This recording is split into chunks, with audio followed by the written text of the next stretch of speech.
Po, pajtohem, sidomos për Gallapin.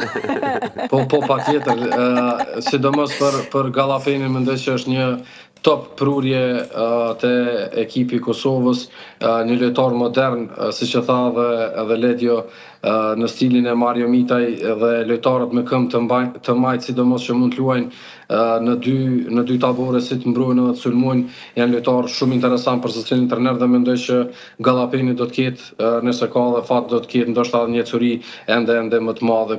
Mund përmendim edhe lojtarë tjerë të dy taborët, por mendoj që e rëndësishme është që rezultati i komplet të vitit është të dy kombëtarët shumë pozitiv, kështu që shpresoj që të vazhdojmë kështu edhe në fazën e play-offit që do të vijë shumë shpejt, edhe pse duket larg, por besoj që do të vijë shumë shpejt.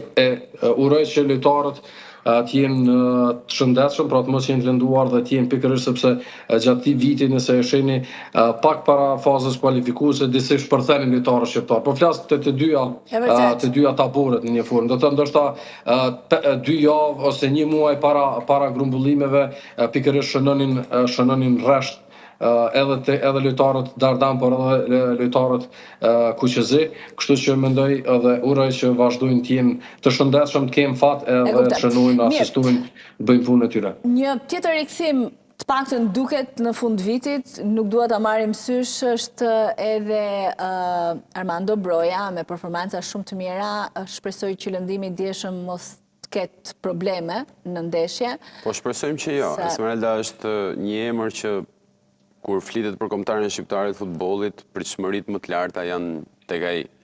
Është një futbollist i cili ka lindur në Premier League, ka luajtur atje qoftë në kohën kur ka qenë më i ri, pra në grup moshat e Chelsea-t, edhe ka bërë disa transferime apo huazime brenda atij kampionati.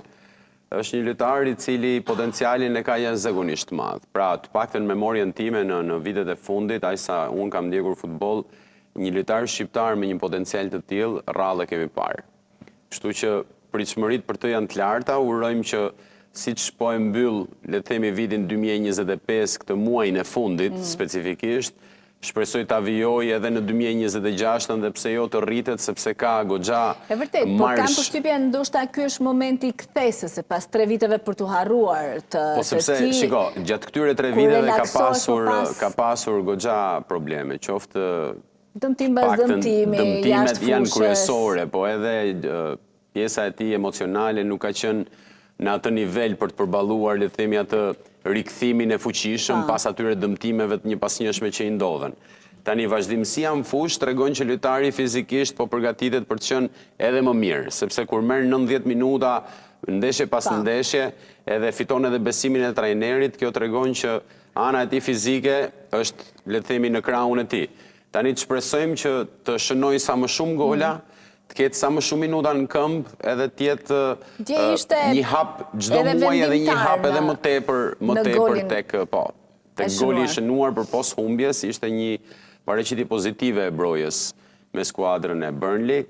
Unë kam thënë shpesh që qëndrimi i ditë e Chelsea ndoshta deri diku edhe e pengoi këtë rritjen graduale të Brojës, por lëvizja që bëri tek Burnley, pavarësisht se unë në këndvështrimin tim do doja ta shikoja në një kampionat që është pak më, le të themi, pak fizik.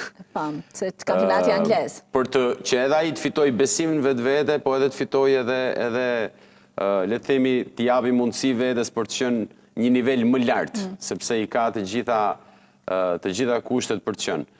Por shpresojmë, si që thash, 2026 atë jetë viti i tij, sepse nëse është viti i tij, është edhe viti i jonë, kemi përballjet në play-off, është sulmues që është në një moshë fare të re dhe ka goxha mundësi për të bërë progresion përpara. Mirë, Joni, Xhaka.